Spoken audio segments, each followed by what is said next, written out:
Mas quando a gente fala de alta performance, não estamos falando de faca na caveira. Em geral, se fala alta performance, todo mundo pensa em times que estão esguelados. Deixa eu te explicar. Só tem alta performance em times que estão vivendo em conformidade com suas necessidades. Porque o que acontece na maior parte das vezes é que as pessoas vivem experiências em que elas vão se considerando irrelevantes, né? A síndrome do impostor, não é pra mim, não Uhum. consigo e tal. Então, quando ela encontra alguém que tira essa potência dela, no sentido de extrai, potencializa e evidencia, cara, você vai ter a melhor pessoa do mundo do seu lado. Eu diria que a gente deve cuidar das nossas palavras como se fossem presentes. Uhum. Elas só estão conosco e são nossas antes da gente falar. Depois são de quem as recebeu.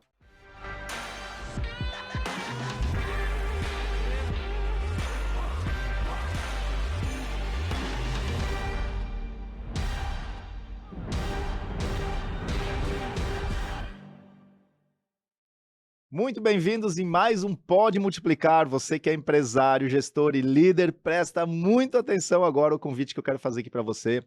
Porque se você, antes de contratar, promover, fazer gestão de time, queira realmente saber como funciona o nosso cérebro através da neurociência, tem uma convidada muitíssimo especial aqui. Ela que é referência aqui no nosso Brasilzão, mas com carreira aí e passagens fora do Brasil também. Doutora Carla Tiepo, que prazer recebê-la aqui, Querido, um prazer é orgulho meu. muito. Prazer é meu. Muito obrigado pelo convite, pela oportunidade. E conta um pouquinho para nós, a sua paixão aí que está conectada ao mundo dos negócios, você já passou por gigantes empresas, né, são 3 décadas como professora também, e também como empresária, então se A história apresenta. é multifacetado o Hã. negócio, né. Na verdade, eu sempre achei que minha carreira, Chico, ia ser uma carreira de professor universitário, né. De cara eu escolhi a veterinária como profissão, mas durante a vida lá dentro da universidade eu fui descobrindo que ciência, e conhecimento me encantavam. Fui convidada para fazer uma iniciação científica e aí o bichinho do laboratório e da investigação científica me pegou. E daí, óbvio, aqui no Brasil, cientista, o que dá para fazer é ser professor universitário, a gente não tem grandes centros de pesquisa. E olha que a princípio eu achava que eu não queria ser professora, que eu queria fazer ciência e que eu ia ser professora porque eu queria fazer ciência. Uhum, Mas quando eu comecei a dar aula, o professor Pacheco da Ponte, da Escola da Ponte, ele disse uhum. que a gente se torna professor por 2 razões, né, ou por vaidade, porque aí você fica ali no palco, todo mundo fica Sim. te olhando, ou por vingança. Eu ainda não sei bem qual foi o V da minha escolha, mas a vingança é interessante, porque ele diz que a gente escolhe ser professor por vingança para fazer direito o que os professores que a gente teve não fizeram com a gente, Uhum, né. uhum, E eu tenho essa sensação de que eu fui entendendo a oportunidade que eu tinha de impactar a vida das pessoas de uma forma diferente. Não sei se você conhece meu estilo, eu sou mais brincalhona, trago um pouco de ironia, faço analogias, e eu sempre fiz isso. Isso fez com que minha carreira na educação tivesse realmente um tanto de reconhecimento e de sucesso pelos meus alunos. E é aí que a história começa a ficar diferente, porque os meus alunos comentavam com os pais ou com os familiares sobre as aulas, e sobre o que eu falava sobre mente humana, sobre comportamento e tal. E aí algumas pessoas da educação e também do mundo dos negócios começaram a querer saber mais. Vamos dizer assim que a gente estava no ano de 2003, 2004, pouco se falava sobre neurociência fora do âmbito da academia, né, mas essas pessoas começaram já a questionar se havia um tipo de aplicação, e a primeira aplicação que se conheceu em neurociência, especialmente aqui no Brasil, foi o neuromarketing, né, uhum. porque já algumas pessoas começaram a explorar os devices, as medidas, né, de funcionamento cerebral para dizer sobre engajamento e sobre impacto de peças publicitárias, por exemplo, ou de displays de pontos de venda, né. Então, as pessoas já estavam começando a falar sobre essa possibilidade de aplicar a neurociência em vendas, em marketing, e eu comecei a perceber que existia um espaço bem interessante para o desenvolvimento humano. E do desenvolvimento humano eu comecei a entender que isso também tinha a ver com desenvolvimento organizacional. Me tornei empresária por, acidente, porque eu comecei a vender esses cursos fora da universidade, e aí você tem que ter um CNPJ, e aí era uma eu presa, Chico. Eu tinha Uhum. 4 e-mails, mas eu que respondi os 4. E comecei a dar aulas, em 2005 eu já dava aulas pela internet, Olha então só, me sinto pioneira por 2005. isso. porque não tinha espaço físico e tinha um quartinho no fundo do meu apartamento, as pessoas queriam muito ter aula, eu achei uma plataforma que funcionava ali para fazer a transmissão e comecei a dar aula assim. Obviamente, por conta desse meu jeitão, as pessoas foram se aproximando, porque acharam possível entender neurociência, né, que em geral as Uhum, pessoas têm a sensação de que é um bicho de 7 cabeças, que elas não vão conseguir nunca se apropriar daqueles conceitos e uhum. aplicar aquilo de alguma forma. E à medida que eles foram vendo que era possível, foram se aproximando, se aproximando.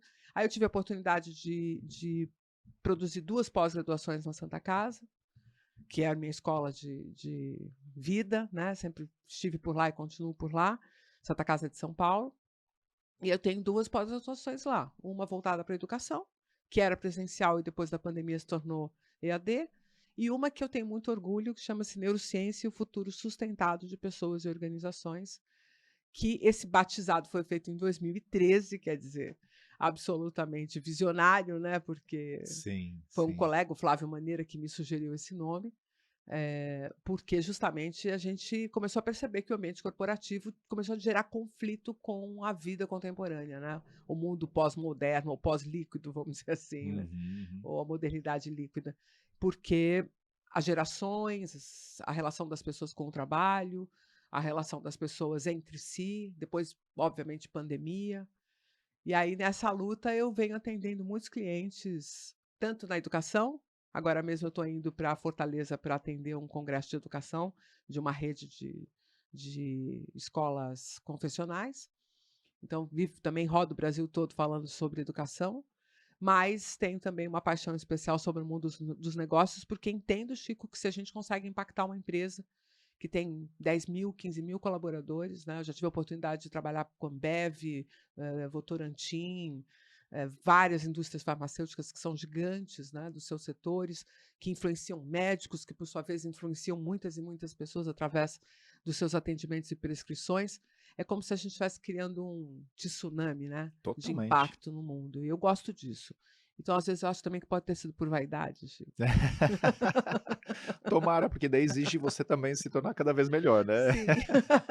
Seja vaidade construtiva. Sabe que essa palavra parece essa onda forte, esse tsunami, eu senti ontem aqui, pessoal, ontem a doutora Carla fez uma imersão de 2 dias aqui na Multiplier, né, e daí eu olhei pro anfiteatro, assim, Mas se depois de cheio. 48 horas você continua me chamando de doutora, Chico, não Pois tem é, né, condição. é o respeito, porque a admiração vem há tanto tempo, né, e aí vamos alimentar a vaidade, porque estudar tanto até fazer um doutorado, poxa, né. É dureza mesmo. Mas assim, quando eu olhei para o anfiteatro cheio, as pessoas vibrando, eu tive esse sentimento dessa onda, esse tsunami, porque somando, né, eu nem fiz essa conta ainda, tá, mas Mas é uma somando todas as empresas que estavam ali, vou falar que passa de 15.000 funcionários, muito mais. E que força, né. é. E quando, veio essa intimidade para o mundo dos negócios, né, a veio a neuromarketing, você viu o que estava acontecendo, até que se tornou um subproduto no Brasil, né, Total. mas quando você sentiu que você estava indo para o mundo dos negócios mesmo, foi por uma intimidade porque você gostou ou porque você viu que era uma necessidade da Não, nação? primeiro que eu gostei dessa história de empreender, né, tanto Uhum, que hoje eu tenho 4 empresas, né, eu tenho a empresa de curso, tenho uma consultoria, tenho uma editora, né, eu uhum. quando percebi o negócio da edição de livros, eu fui escrever meu livro.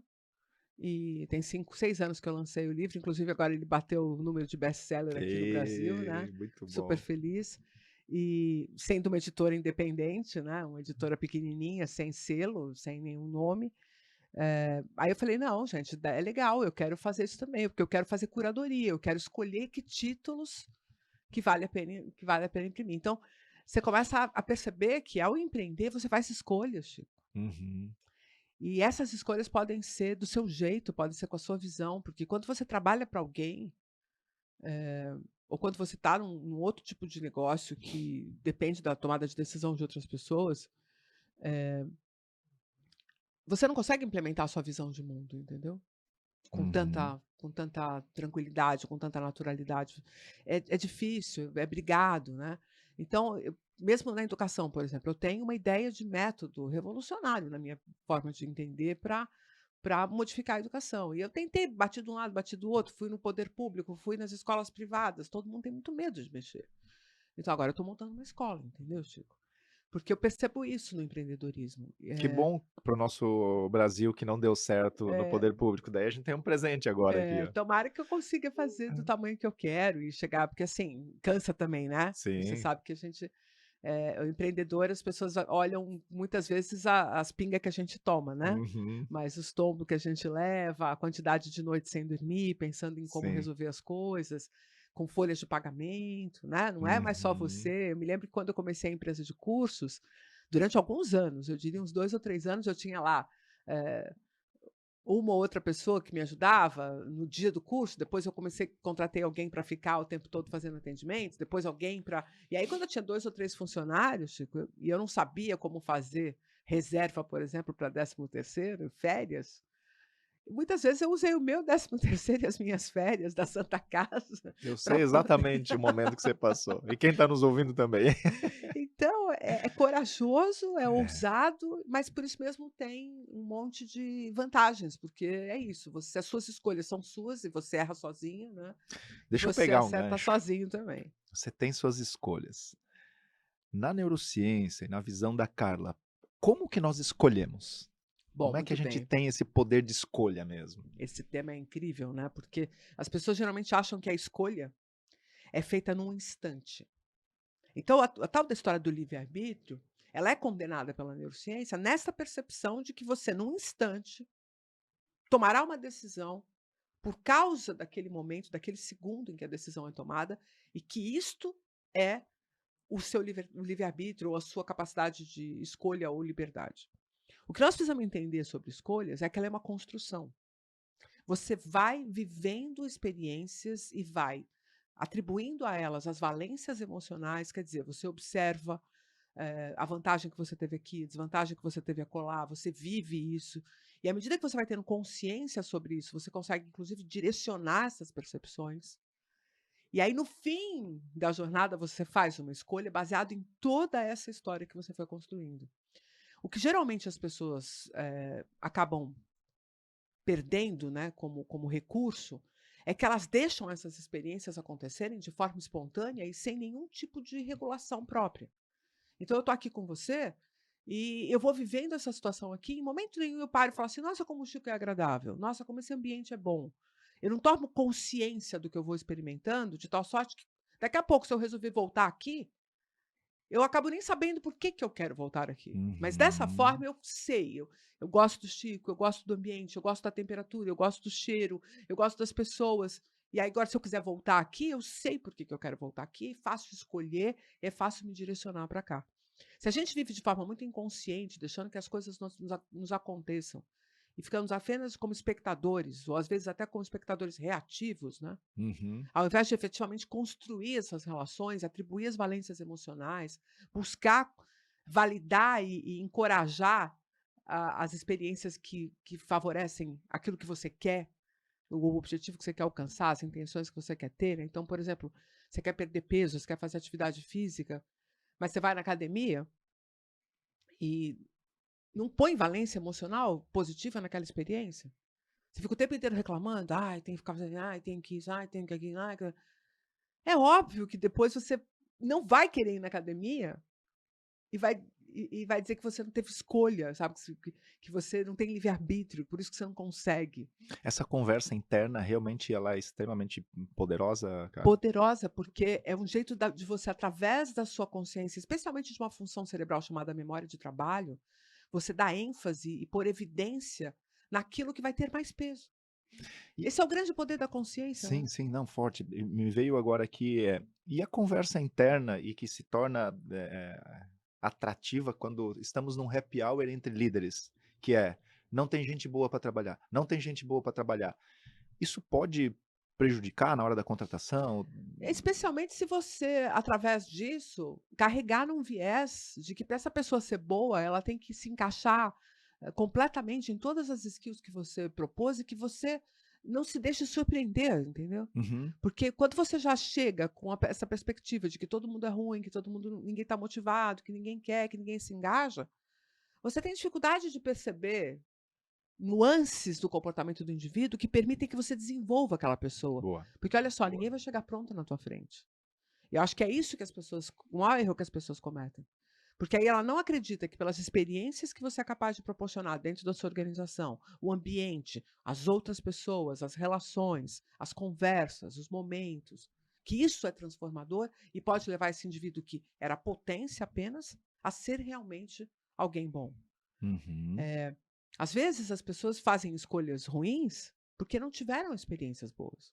À medida que elas começam a se relacionar com um bom empresário ou bons gestores, que a liderança da sua organização é capaz de mostrar o orgulho o orgulho mesmo de pertencer, não aquela conversinha mole, né, do storytelling forjado, não, uma coisa que Uhum. é genuína, que muita empresa familiar tem, e que poderia se aproveitar até mais disso, mas até mesmo multinacionais que impactaram, que fizeram fusões, compras, e também tem. Storytelling todo mundo tem, até um microempreendedor tem, né?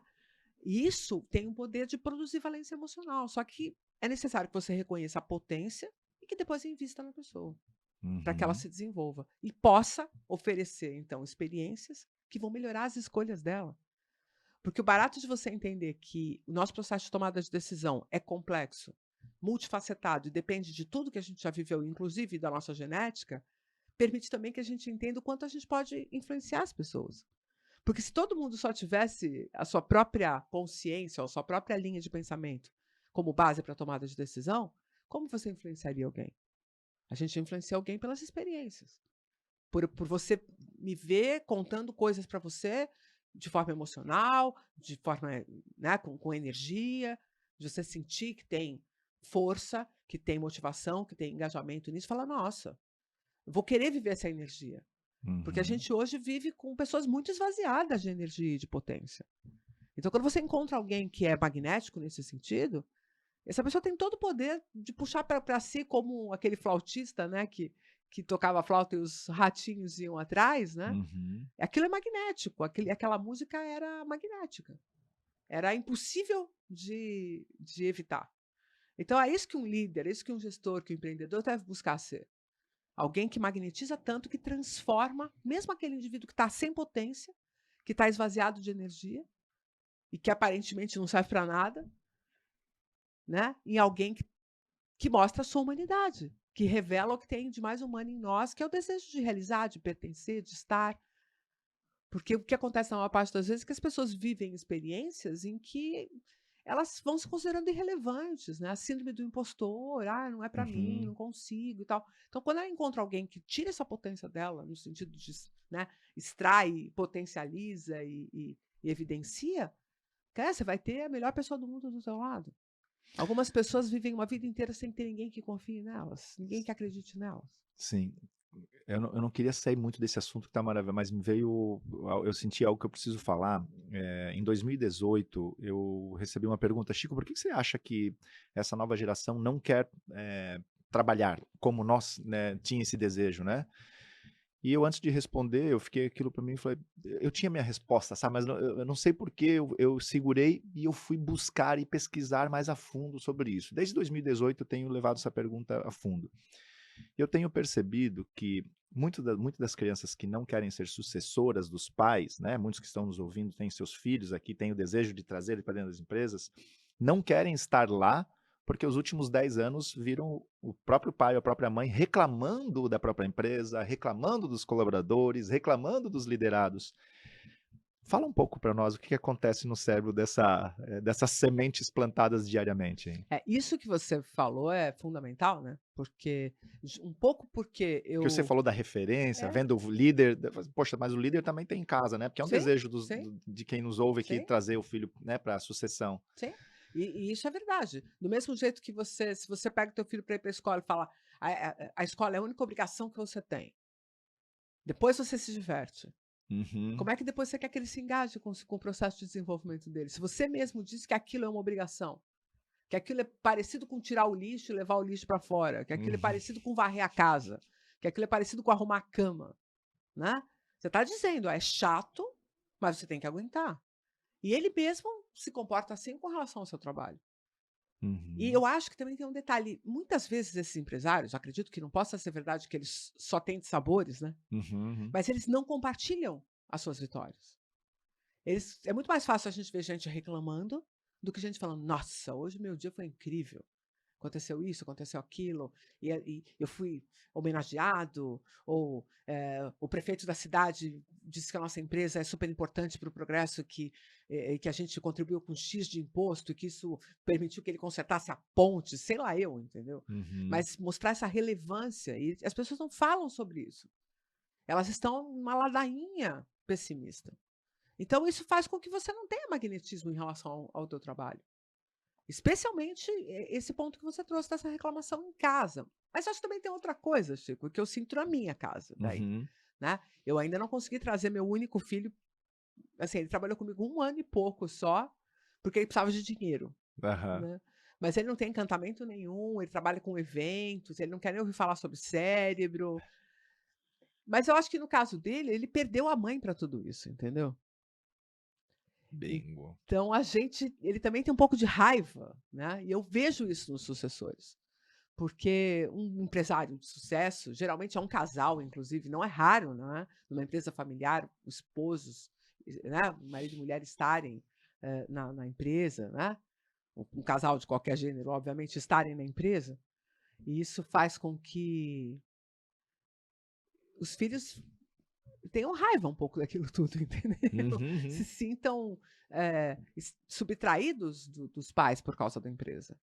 Então é necessário também que a gente construa, esse ambiente familiar, nem que você tenha que realmente estar mais presente na empresa, mas que você possa dar oportunidade deles estarem juntos, deles observarem o quanto os funcionários, são agradecidos por vocês sustentarem aquela estrutura e fornecerem, obviamente, formas de sustento para aquelas pessoas, e de respeito, né, pertencimento, e Eu com isso acho eles isso vão se sensacional. encantando, você entendeu? Porque se você deixa eles isolados e um dia você fala: "Agora é tua hora de chegar", ele não viveu aquela energia, muito pelo contrário, ele viveu a ausência, ele não viveu a presença, né.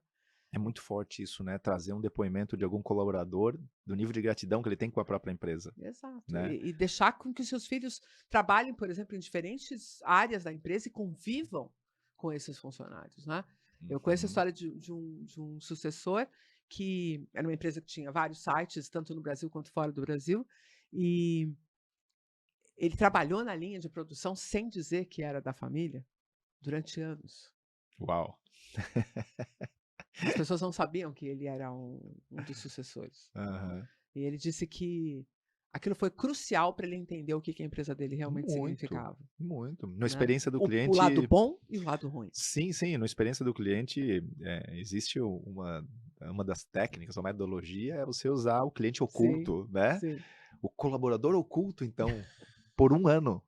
Nossa senhora, tinha informações ali que não existia pesquisa de clima que entregasse. Não, não tinha.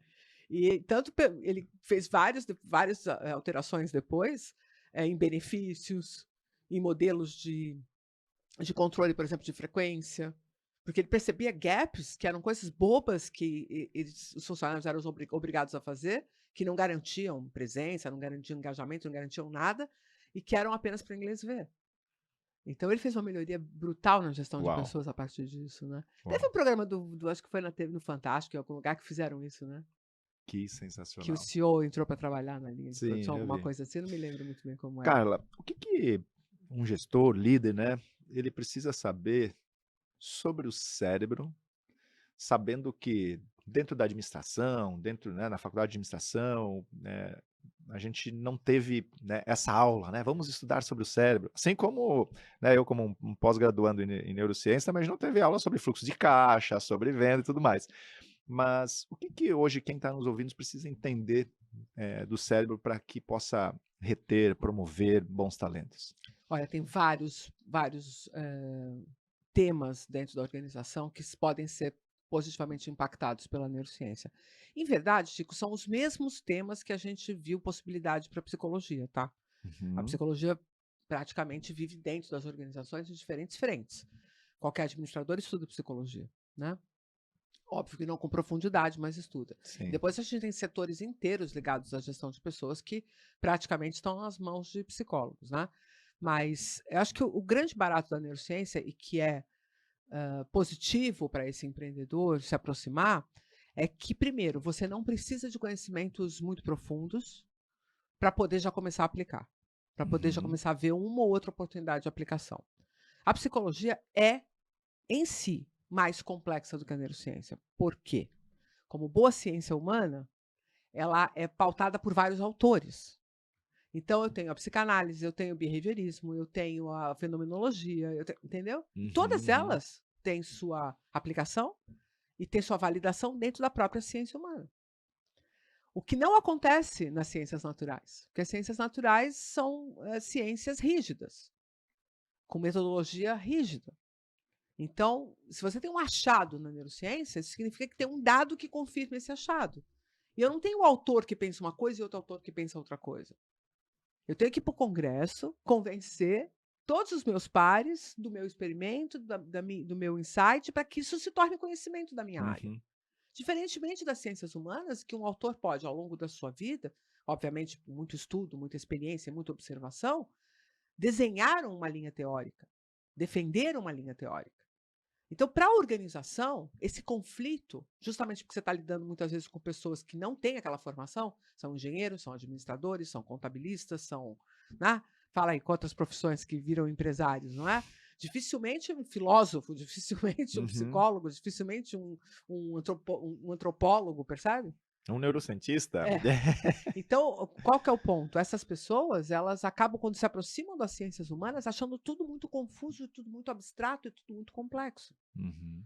Não que a neurociência não seja, mas já no primeiro momento você já pode começar a discutir, por exemplo, percepção, que a gente trabalhou ali com a questão da ilusão de ótica ali durante a imersão.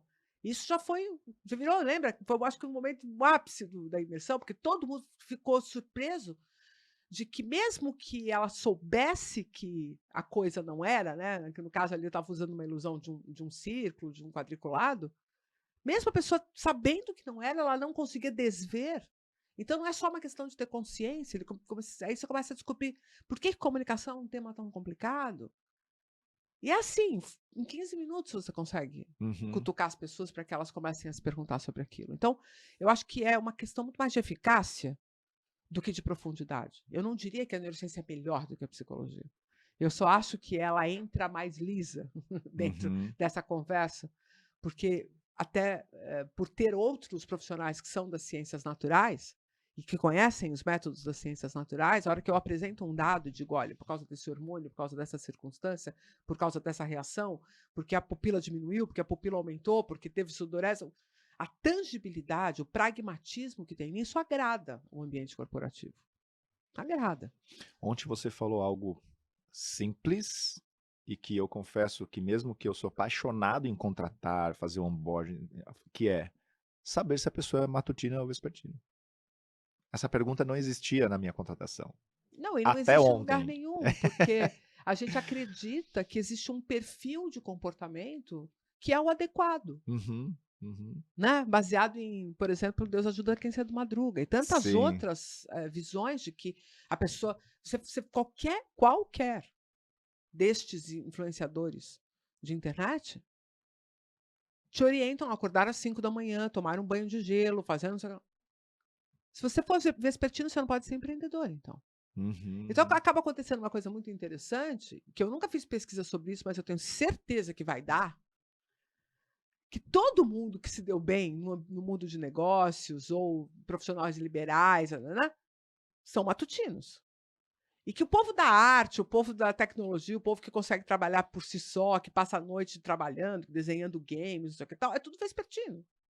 Porque é onde encaixou, você entendeu? Não Uhum. é o que era a melhor vocação, mas era o que era aceitável diante da perspectiva daquele comportamento de não ir bem, de não performar bem de manhã, não não performar bem no fim da tarde, né. Uhum, uhum. Eu sou absolutamente matutina. É ridículo, assim. Eu acho que você deve ter percebido, né, porque eu saí daquele treinamento, assim, eu pedi É. pedi ontem para o pessoal me arrumar uma pazinha e uma vassoura para catar meus caquinhos para levar para o hotel, porque eu não presto para nada no fim da tarde. Então, assim, é raro eu conseguir ficar até mais tarde numa festa, numa coisa e tal, mas me convida para andar às 5 da manhã, eu tô com você. Mas isso não significa que isso é um modelo ou que é a Uhum. única possibilidade. E se Sim. vende isso. Aí uma pessoa que é vespertina, que poderia ter uma potência, que poderia ter um interesse, ela não se sente capaz, porque olha só, Chico, não dá. Ou Ela ela não até pode tentar fazer e e ela acaba tenta. prejudicando A e performance tenta. dela, É verdade. ela precisa se adequar, porque na maior parte dos lugares você tem que chegar para trabalhar às 8 da manhã, às 9 da manhã. Só que às 9 da manhã ela está abrindo o olho, Uhum. mesmo. Ela pode ter levantado da cama, pode ter tomado café, pode ter tomado banho, etc e tal, mas ela ainda não acordou. O cérebro dela tá assim, ó, clec, clec, clec, clec, clec, tá uma catraca. Uhum. Super lento. Então, aquelas 2 horas, 3 horas da manhã que você está pagando para um vespertino trabalhar na sua empresa, é dinheiro jogado fora, porque a performance dele é ruim. Então por que que eu não posso ter um horário que começa às 11 e vai até às 8 da noite? Mas a pessoa vai bem nesse horário. Mas um horário de 8 às 5 da tarde ela vai mal. Mas eu entendo, especialmente em algumas sociedades mais rígidas, cuja disciplina é uma lei, que uma pessoa que não consegue acordar cedo e trabalhar com afinco desde cedo de manhã não é vista com bons olhos. Então, isso é ciência. É a gente começar a dizer assim: desculpa, mas ó, existe esse outro grupo inteiro. Eu vou fazer uma analogia que pode ser que você fique chateado comigo, mas Eu adoro essas analogias. Até eu queria te pedir sobre isso, já aproveitando. Você faz tantas analogias porque você gosta ou porque faz parte da neurociência e acelera a curva de aprendizado? é, Porque eu também, tá, eu tenho uma empresa que se chama Analogia também, eu sou apaixonado, mas queria te ouvir sobre isso não, também, mas pode continuar. com certeza é a forma que as pessoas melhor compreendem, porque você Legal. cria um sistema que ela consegue enxergar, ela consegue criar uma imagem visual e daí ela consegue produzir uma memória muito mais fácil, né? Mas é exatamente como eu penso em relação ao uso da força de trabalho das mulheres. Uhum. Porque nós estamos falando de uma maioria na população. É besteira, é tipo, sei lá, deve ser 49,5, Sim. 50,5, né? É uma besteira a diferença. Mas quando a gente não consegue compreender o modelo de trabalho de uma mulher, a forma como ela lida com as coisas, a própria preocupação dela com a família, então ela tem que se dividir, né? Foi muito interessante na imersão que a gente teve o depoimento de um empresário falando que tem dado a opção para mulheres que são mães de crianças pequenas trabalhar meio período na empresa dele, Uhum. né? Quer Uhum. dizer, ele está adequando ao modelo para aproveitar uma mão de obra que provavelmente estava pensando assim, não é para mim isso. Porque eu preciso de algumas horas com os meus filhos. Ou eu, como mulher, eu não vou ter esse pragmatismo, essa agressividade. Tem mulheres que têm, mas assim, em geral, né?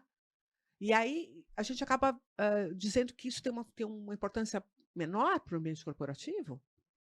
É a mesma história do vespertino. Ele vai trabalhar de outro jeito, mas ele vai entregar muito valor. Uhum. E não é tanto uma questão de gênero homem e mulher, mas é uma questão que eu chamo de arquetípica, né? Você tem Uhum. arquétipos mais masculinos, arquétipos mais Sim. femininos, né? Então você tem homens que são mais femininos nesse sentido, porque são mais cuidam mais das pessoas, são mais gregários, são mais influentes, né? Produzem essas relações de forma mais quente. E mulheres que são mais masculinas e que, portanto, são mais rígidas, mais patriarcais, assim, mais autoritárias. Tudo bem, faz parte da expressão de personalidade de todos os indivíduos ter qualquer tipo de mistura entre esses dois elementos, né? Que é completamente diferente de você ter um gênero ou você ter orientação sexual, não tem nada a ver com isso, tem a ver com um modelo de personalidade. Uhum. Mas você diz esse aqui é bom e esse aqui é ruim, toda vez que você diz esse grupo é bom, esse grupo é ruim, você não está explorando a potência desse outro grupo, você já está selecionando e diminuindo, inclusive, o grupo de pessoas que podem atender a tua necessidade. Depois você vai reclamar que você não tem mão de obra? Se você já de cara faz cortes que jogam fora metade, jogam fora um terço das pessoas que poderiam estar com você, E né? quando a gente fala numa indústria que é a base, talvez nem essa própria base sabe se reconhecer se ela é matutina ou vespertina, Não sabe, né? não sabe. E cabe muito aí as necessidades da indústria que tem, por exemplo, para o segundo turno, né? Ou para o terceiro turno, que é uma escassez um pouco maior, enfim. Agora, é inteligente, eu sei que dá uma mão de obra a mais para os líderes aí, quando eu falo líderes, eu não estou falando só o RH, porque quando a contratação vai só para o RH, a gente já sabe que dá um ruim lá dentro, porque o líder, Alguém mais tem que se envolver nisso alguém aí, mais né? tem que se envolver, principalmente aquele que vai estar todos os dias juntos, né, Sim. cara? Mas essa é uma característica que é extremamente importante, né, para colocação de turnos e até, né, se for trabalhar em horário comum, que hoje vamos falar das 8 meio-dia, enfim, gerar as demandas mais complexas na parte da tarde para grupo X e gerar as demandas mais complexas para na parte da manhã para o grupo Y seria uma boa Faz intenção, sentido. E eu né. acho que cada um de nós deveria ter isso como um mote no gerenciamento do tempo e das tarefas, né. Uhum. Eu vejo que assim, você pessoas que são verdadeiros aviões de manhã, acordam resolvendo coisas, etc e tal, chegou na empresa e vai abrir e-mail, que é uma tarefa que você pode fazer sonolento, entendeu. Uhum, uhum. Você pode responder e-mail sonolento, porque tem muitas coisas ali que são automáticas, você não tem que pensar. A Às vezes pessoa é a hora perguntou ouro dele, ele tá abrindo e-mail. encaminha para mim não sei o quê, anexar um arquivo e mandar um e-mail. Faz isso dormindo, entendeu. E pega o Gente, teu ó, horário nobre e exato. usa para se debruçar sobre problemas complexos, para pensar, para estudar sobre algum tema, para fazer uma disrupção, para pensar em outro modelo, por exemplo, de negociação para o teu produto. São coisas que vão requerer uma elaboração cognitiva maior, né. Uhum, uhum. Então é necessário entender que o cérebro não é igual o tempo todo, que isso não tem nada a ver com energia, isso tem a ver com N fatores hormonais, fisiológicos e até mesmo culturais, né. Então, Uhum. isso tem a ver com autoconhecimento, tem a ver com eu me entender, que hora que eu sou potente. Senão eu fico achando que alguém tem que me dizer o que que eu tenho que fazer em cada momento, que eu preciso de um coaching que venha aqui e me diga de manhã, às 8 faça isso, às 9 faça aquilo. Não é bem assim, não é tão simples assim, mas ao mesmo tempo é importante você ir se testando. E isso tem a ver com performance. Quando a gente fala de alta performance, não estamos falando de faca na caveira. Em geral, se fala alta performance, todo mundo pensa em times que estão esguelados. Deixa eu te explicar. Só tem alta performance em times que estão vivendo em conformidade com suas necessidades. Senão a pessoa está no que a gente chama de modo de segurança, né? Tela azul. Liga a tela Uhum. azul e só tem aquelas 3, 4 funçãozinhas ali para poder salvar o dia. E esse conforme suas necessidades, em algum momento que alguém está num momento de escassez financeiras, ela tem a probabilidade de performar muito mais, porque a necessidade é muito maior. Correto ou correções? Sabe o que eu acho, Chico? Isso é uma coisa interessante, porque se a gente fosse usar a chamada psicologia popular, Uhum. a necessidade faz o ladrão, né. Não era exatamente isso que eu queria falar, mas no sentido de que eu posso inclusive corromper princípios meus por causa da necessidade. Então esse é um ponto. Mas o segundo ponto que eu acho que é mais importante é, sob necessidade, eu vou no modo seguro, eu vou naquilo que não corre risco. Eu vou Uhum. repetir muitas vezes padrões que eu repeti no passado. E se isso não for adequado para a performance que você tem que fazer naquele momento, na verdade você está perdendo performance, sem perceber. Tá. Porque você não está pensando se aquele modelo, se aquela forma de agir, se aquele sistema que você está usando é o melhor para aquele momento. Você começa a repetir coisas. Porque são aquelas que você conhece, que você tem segurança. Então, quanto maior a necessidade, maior a chance de eu ficar com o passarinho na mão, né? Que é Que aquela. volta no assunto inicial, como a gente toma decisão. Sim, porque aí eu estou sendo pressionada a tomar uma decisão que diz respeito à garantia da minha Uhum. sobrevivência, nem que seja a minha sobrevivência que eu chamo das pequenas mortes, né, perder relevância, entrar no cheque especial, né, essas coisas da vida cotidiana, né, e que no fundo acabam empurrando o indivíduo para um lugar onde ele não se desenvolve, onde ele repete padrões apenas, né. Uhum. O que que você e a neurociência compartilham sobre a pirâmide de Maslow? Ah, bom, primeiro a gente tem discutido muito se ela continua, né, com os mesmos parâmetros, né, porque hoje em dia a gente chega nos lugares e pergunta se tem Wi-Fi ou se tem Aham. alguma tomada para carregar a bateria do celular, né. Brincadeiras à parte, eu penso o seguinte, Chico, a grande maioria da população já resolveu a base da pirâmide. Uhum. Seja porque conseguiu efetivamente essa garantia, ou porque não tem solução. Isso é uma coisa cruel de dizer, mas se você está falando de um morador de rua, você está falando de uma pessoa que está em vulnerabilidade extrema, ela Uhum. tem que depender de terceiros para conseguir o alimento, ou ela vai, obviamente, incorrer em criminalidade. Então, tem lugares da sociedade que você fala, as pessoas falam assim, mas pega uma carroça e cata sucata, né? Eu acho engraçado porque essa pessoa que fala isso, ela nunca tentou pegar uma carroça e catar uma sucata, porque para você ter uma carroça você precisa de R$ 5.000, Uhum. entendeu? Então nem isso é assim tão simples, né. Então tem um ponto ali da sociedade que está tão em vulnerabilidade que a gente não pode nem considerar mais que eles estão trabalhando para a sobrevivência deles, eles estão dependendo de terceiros, né? Agora, o restante já resolveu essa base, entendeu? Porque tá lá, tem o alimento, tem a casa, tem a segurança, etc e tal.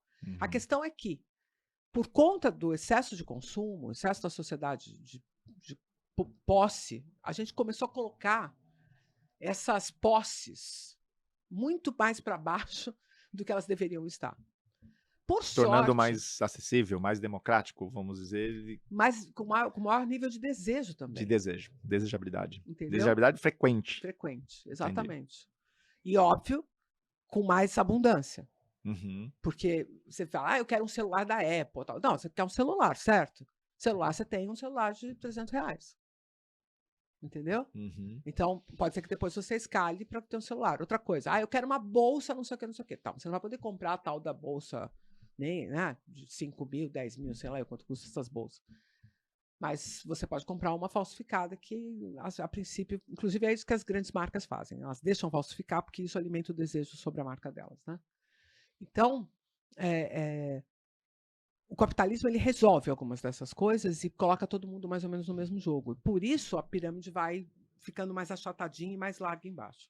O que eu tenho visto como uma mudança interessante é que as pessoas estão, justamente por perder, e quando a gente perde, a gente sente a falta, colocarem nas suas prioridades a família, o convívio com amigos, estar na natureza, exercitar o corpo. Então, isso também tem mexido um pouco nisso, de tal sorte que as empresas podem pensar em benefícios e em atividades que deem conta dessas outras necessidades, diminuindo um pouco o impacto do desejo ou do consumo sobre as pessoas, que obviamente implica em maior gasto financeiro, implica em vício muitas vezes, né? Porque o capitalismo ele é cheio de armadilhas para produzir vício nas pessoas, né? E nessas circunstâncias, acho que as pessoas acabam tendo são mais cuidadas quando a gente evita de apresentar para elas os vícios como as soluções para o prazer e para o desejo, né? Então, seja o jogo. Eu estou muito preocupada com um aspecto, até porque isso tem sido bastante falado dentro das organizações, que é o vício em pornografia. De alguma forma, isso tem atrapalhado sistematicamente, inclusive a vivência afetiva e sexual das pessoas. Eu vi uma pesquisa que a internet no Brasil, cerca de 30% era referente à pornografia. Gente, tô falando de 30% da movimentação da internet no Brasil, é muita coisa. É muita coisa. Eu tenho uns amigos que atuam Falando da comigo. pornografia aqui, né, no caso. Eu tenho uns amigos que atuam na Singularity comigo, eles fizeram uma investigação a partir eu não entendo muito dessas coisas, mas eles conseguem verificar pela internet onde é que as pessoas estão acessando, né? O que é que as pessoas estão acessando e de onde elas estão acessando. Por exemplo, então a empresa tem lá o Wi-Fi, né? Uhum. Então, não sei como, você deve saber melhor que eu, é possível verificar onde a pessoa está O e o local. que ela está acessando. Uhum. E os dados são assustadores, assim, a quantidade de acessos à pornografia dentro da empresa. Obviamente, a grande maioria no banheiro, Sim. mas em outros lugares também, até mesmo Uhum. na mesa de trabalho e tal. Então, isso revela, justamente pelo perigo que a pessoa se presta a passar, percebe? Uhum, Porque ela está correndo um perigo ali, ela está pagando esse risco, né? Ela está Sim. acreditando que tudo bem. Então, isso me mostra que nós já estamos mais no campo do vício do que qualquer outra coisa, né? Uhum. Isso Hoje é preocupante. no Brasil, eu não tinha esse conhecimento que existe tantas clínicas para vícios de jogos. Uma, duas não, mas são dezenas, talvez centenas, e não sabia dessa profundidade. Né? A gente tinha conhecimento sobre drogas, Não, né? mas veja, o que mais voluma vício, porque quando você fala de cocaína, por exemplo, as pessoas, obviamente, cocaína é uma droga muito perigosa e assustadora, mas o uso é 3%. Álcool é 15%. Uhum. Então é muito mais fácil você ter problema com vício na sociedade em coisas que são lícitas do que são Sim. ilícitas. Tem muito mais gente viciada em cigarro e álcool do que em cocaína.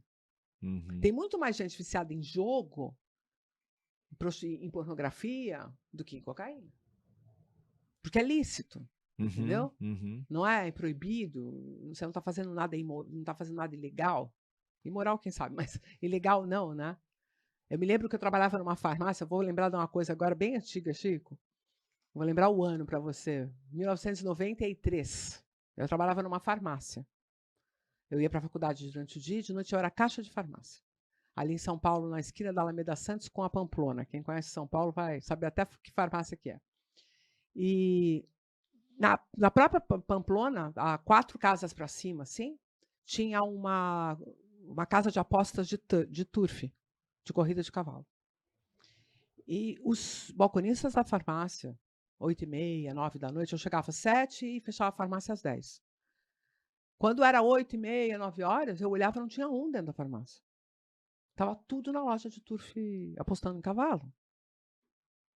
E aí você fala, mas correndo o risco de perder o emprego, porque eu estava ali e naquela situação específica eu era amiga do dono, entendeu? Por isso que eu estava com aquele emprego. Eu podia tranquilamente falar para eles, olha, eles não ficam no balcão, vão apostar nos cavalos e tal. E eles faziam sem medo algum disso. Sem medo algum Talvez no disso. começo com um pouco de medo. Mas depois foram... Depois, Eles se revezavam, daqui a pouco viram que eu não tomei nenhuma atitude. Mas daí eu tomei, né? Tomei para outras coisas, porque eu peguei eles roubando medicamento. Porque aí tem esse problema, porque o cara é viciado num negócio, ele fica sem dinheiro por causa daquilo, ele começa a fazer outras escolhas ruins. Então eu peguei eles roubando, e daí eles começaram a me ameaçar. Como era de noite, e eu ficava sozinha, aí eu fiquei com medo, porque recebia telefonema de ameaça e tal.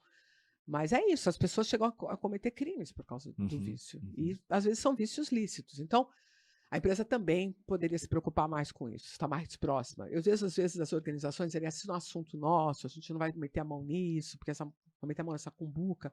Só que falando de performance, isso também impacta diretamente. Né? Total. Cara, para a reta final, hoje nas grandes empresas, ou falar médias empresas e até pequenas empresas, quando a gente fala em rotatividade, ela não acontece, a maioria acontece na base, na fábrica, na indústria, né? E não dentro do administrativo. O que você pode contribuir para que as empresas podem fazer na prática? Você já teve experiência aí com a Ambev, Votorantim, na prática com a base para que possa melhorar essa retenção, tá? Bom, primeira coisa que eu acho que os planos de carreira para a base são mal comunicados. Se toma pouco cuidado em manter as pessoas estimuladas a pensar que elas vão crescer. Até com medo, quem sabe, de não fazer promessas e depois não conseguir cumprir, entendeu? Você diz a presença de um plano de carreira ajudaria? Eu acho que não é só um plano de carreira. Em geral, a gente comunica mal isso para eles, porque eles não sabem, estão chegando agora, eles não sabem como é que uma empresa funciona. Às vezes, são pessoas que são filhos de agricultores, gente que nunca trabalhou numa empresa, que não sabe o que é um benefício de CLT, que não sabe o que é um plano de carreira, o que é você ter uma educação continuada, o que é alguém investir em você. Eles não sabem. E a gente que está lá dentro comunica mal isso. Acho que é o óbvio. Acha que é óbvio, mas o óbvio precisa ser dito. Então, esse eu acho que é um primeiro aspecto. Segundo aspecto, que aí, com isso, você conseguiria dar a ideia de que essa pessoa está chegando ali, que ela pode vir a crescer e que ela não vai ficar ali naquela posição que é difícil, que ninguém aqui vai negar que ficar no chão de fábrica é fácil, né? É super complicado. Às vezes você está trabalhando a altas temperaturas, com um monte de EPI pendurado, e você tem um amigo que está ganhando dinheiro na internet. Fato é que o cara que está ganhando dinheiro na internet possivelmente nunca vai ganhar mais do que aquilo que ele ganha. Mas se você também não disser para esse rapazinho que está chegando ali, para essa garota que está chegando ali, que ele vai ganhar um salário mínimo agora, mas que daqui 2 anos ele pode ter 2 salários, e que daqui 5 anos ele pode estar com a casa própria, porque ele vai pegar uma coordenação, porque ele vai, se ele se destaca, você vai acabar dando espaço para quem é bom e vai eliminar as laranjas podres apenas. Né? Então, é importante ter turnover, tá? Na base. 100% concordo. É importante ter turnover na base. Você não fica com essas metas de 5% de turnover. Calma, não é assim. Na base é outra história mesmo. Mas não pode correr o risco de perder quem é bom. Entendeu? Tem que perder quem é ruim. Sim. Não pode correr o risco de perder quem é bom. Então, essa é uma primeira perspectiva. E eu acho que uma outra coisa muito interessante é, para além do salário, permitir que o estar na organização dê a ele a sensação de segurança. dê a ele a sensação de que a partir daquilo ele consegue ter, por exemplo, um impacto na família dele. Que ele consegue fazer com que a mãe, por exemplo, aprenda alguma coisa. Então, uma empresa Uhum, que fomenta, hoje é tão fácil a educação, Chico, é tão acessível. Você uhum. comprar uma plataforma de educação para oferecer para os familiares. E aí esse garoto que tem uma mãe que é analfabeta, ou esse garoto que tem uma mãe que sonha em ser cozinheira, ou, sei lá, costureira, ou um pai que conhece, por exemplo, marcenaria, mas não se aprimorou, então não conhece novos materiais e tal. Uma plataforma de educação continuada, abrangente para a família, estimular esse menino a estimular a sua família a continuar se educando. Isso aumenta o halo de segurança que ele consegue construir.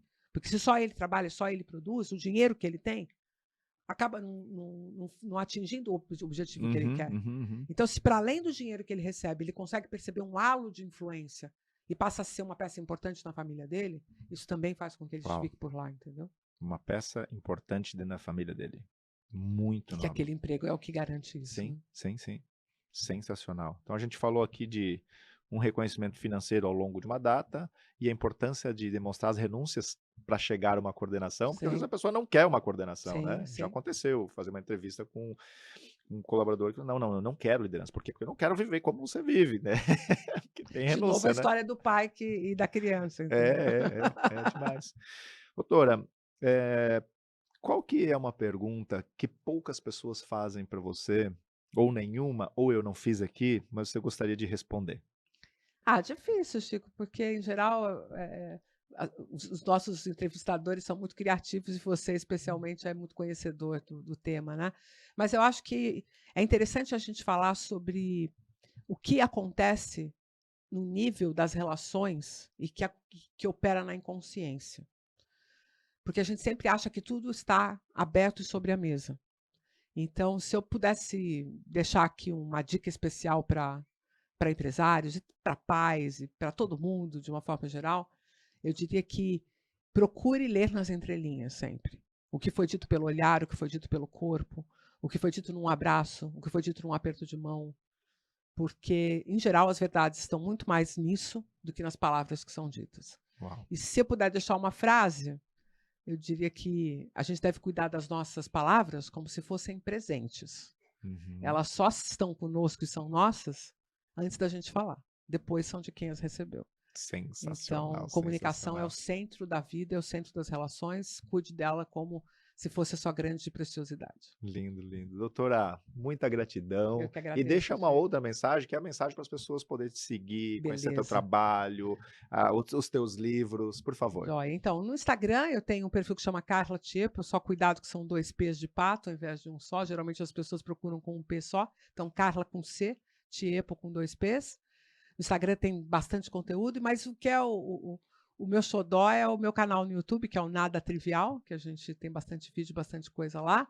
E agora meu livro, que é Uma Viagem pelo Cérebro, a Via Rápida para Entender Neurociência, atingiu a marca de 15 mil exemplares vendidos, então é um best-seller, e a gente está em plena campanha fazendo autógrafos especiais para comemorar essa data. Né? Então, lá no site da editora, www.editoraconectomos.com.br, ou Inclusive, ótimo título no canal do YouTube, tá? Faz totalmente sinergia com o que com você o que eu coloca lá. faço. Né? Muito bom. Obrigada, viu, Gente, Chico? Carla, obrigado mais uma vez pela tua contribuição super genuína aqui, pelo teu conhecimento, que a gente sempre se fica muito seguro. E você que fez sentido, chegou até o final aqui desse conteúdo, parabéns. Isso já diz muito sobre você, da intenção de poder ter profundidade desse conhecimento aqui. Já compartilhe com alguém que você acredita que merece receber, tá? Tudo de bom, Deus abençoa e bora multiplicar.